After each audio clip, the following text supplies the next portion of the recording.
Hi guys, welcome back to Rewrite with Allie. Yay!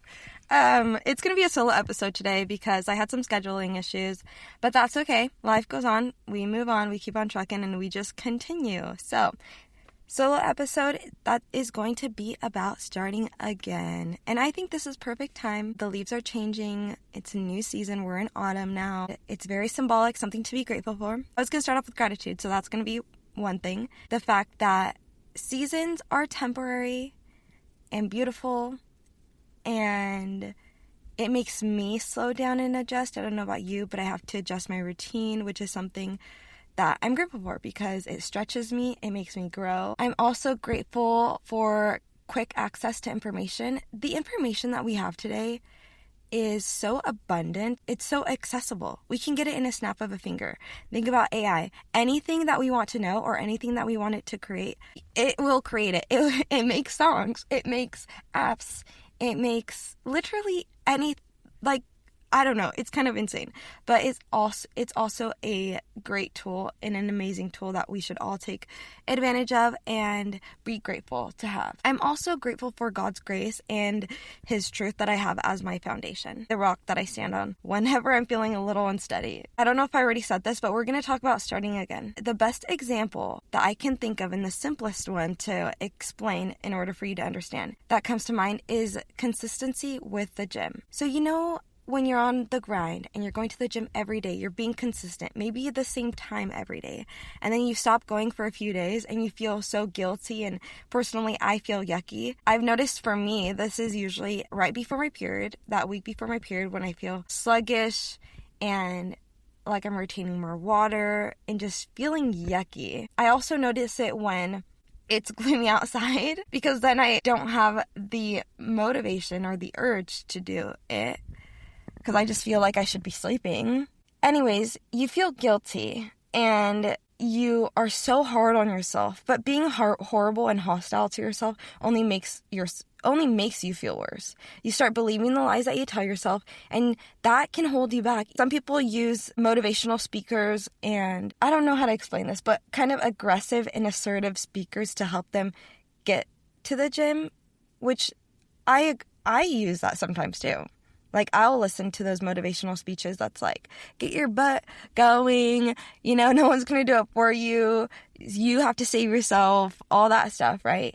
And that's fine, but I'm meaning when you're so mean to yourself. I hope you understand what I'm saying. If you're mean to yourself, that's not going to change into you loving yourself. Love does not come from hate. So just being aware of when you fall off, don't be mean to yourself. Give yourself compassion. Research from the Journal of Personality and Social Psychology shows that shame decreases goal persistence. So what is shame? It's a painful feeling of humiliation or distress caused by the consciousness of wrong or foolish behavior. So that is brought upon oneself. You are shaming yourself, which is causing you to stray away from your goals. Let me say that again. Shame decreases goal persistence. Persistence is doing something despite of the hardships that you face. Like I was saying before, the patterns that I've noticed when I quote unquote fall off is my period's about to start, it's getting gloomy outside, or something has disrupted my routine. There's this thing called the habit loop, which includes a cue, routine, and reward. For example, if the habit that I'm creating is to go to the gym, my cue, I make it my tennis shoes in, I don't know, it could be like in front of my bedroom door. So there's my cue, tennis shoes in front of the bedroom door. I make sure those are there the night before, and I wake up, see the shoes. Then my routine would be working out at the gym.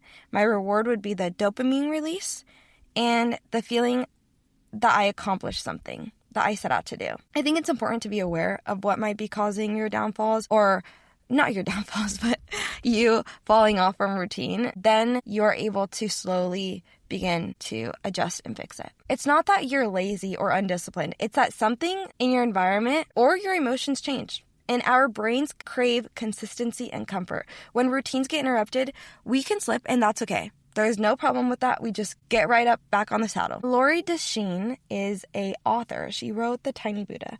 I haven't read that book yet, but she's an author. She has a quote that says, "You can't hate yourself into a version of yourself you'll love." Like I said before, love does not come from hate. So let's talk about the comeback now and how we should be gentle through the process. Most people think that getting back on track means hustling harder and just grinding it out, no sleep.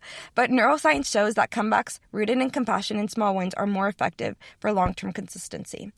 And we're thinking long-term. We're not thinking short-term. We're not thinking of these quick fixes. We're thinking long-term and bigger picture. We're wanting this a lifestyle. We don't want this to be one or few days and then we stop completely. So your brain learns through safety, not shame. When you fall off your habits or goals, your brain's amygdala, which is the major processing center for emotions, interprets failure as a threat. So then your body gets into this fight or flight response. It's a stress response that releases cortisol and adrenaline, which also affects your ability to think clearly. If you tell yourself, I'm so lazy, or I ruined my progress, or everything I did was for nothing, you'll keep your body in that fight or flight loop, which blocks your prefrontal cortex. Your prefrontal cortex is the part of your brain that is responsible for focus, planning, and discipline. Harshness to yourself literally blocks the part of your brain that is responsible for focusing. On the other side, when you respond with gentleness, like you tell yourself, it's okay, I can start again, or there's always tomorrow. Even one bad moment in your day does not mean you've had a bad day. It's just a moment. It could have been an hour. You can always turn it around. That reminds me of the song, God Turn It Around. Oh my God, I love that song. When you respond with gentleness, you activate your parasympathetic nervous system, which is your rest and digest state. So there's a fight or flight, and then there's rest and digest. That allows your brain to return to problem-solving mode, and it restores access to creativity, willpower, and clarity. There's a researcher on self-compassion. Her name is Kristen Neff. She has her PhD. She found that people who practice forgiveness towards themselves after setbacks are more likely to re-engage with their goals. Start with small wins. The Huberman Lab is hosted by Dr. Andrew Huberman, and he says that every small action towards a goal releases dopamine. But it's not for achieving the goal. It's for moving towards it. It's for doing that small win. And that's how your brain rebuilds momentum, and it craves doing it again. So then discipline turns into desire. He also says that dopamine isn't just the reward chemical. It's also a motivation signal. So your brain is like, oh, that felt good. Let me do it again. Small wins make things more manageable. You don't get overwhelmed by this big goal that you're trying to achieve. Doing less but showing up consistently matters more than doing it perfectly. Because when you put the pressure on yourself to do things perfectly, the likelihood of you actually doing it decreases because you're scared that you're not going to do it perfectly. Take the pressure away and just show up. If your goal is to show up to the gym, go for 5 minutes. That eventually will turn to you staying there for 10 minutes or an hour. It's like a snowball. James Clear, the author of Atomic Habits, says, I love this quote. He says, you don't rise to the level of your goals, you fall to the level of your systems. So you can set these goals for yourself that are grand, but you don't rise to them. You fall to the level of your systems. And your systems are your daily habits and your routines that you have set in place already. Set a system for yourself that sets you up for success and that aligns with your goals, with what you're trying to achieve. Reframe your setbacks. I had written a paper and I researched Dr. Carol Dweck. She's an American psychologist and she does research on growth mindset versus fixed mindset.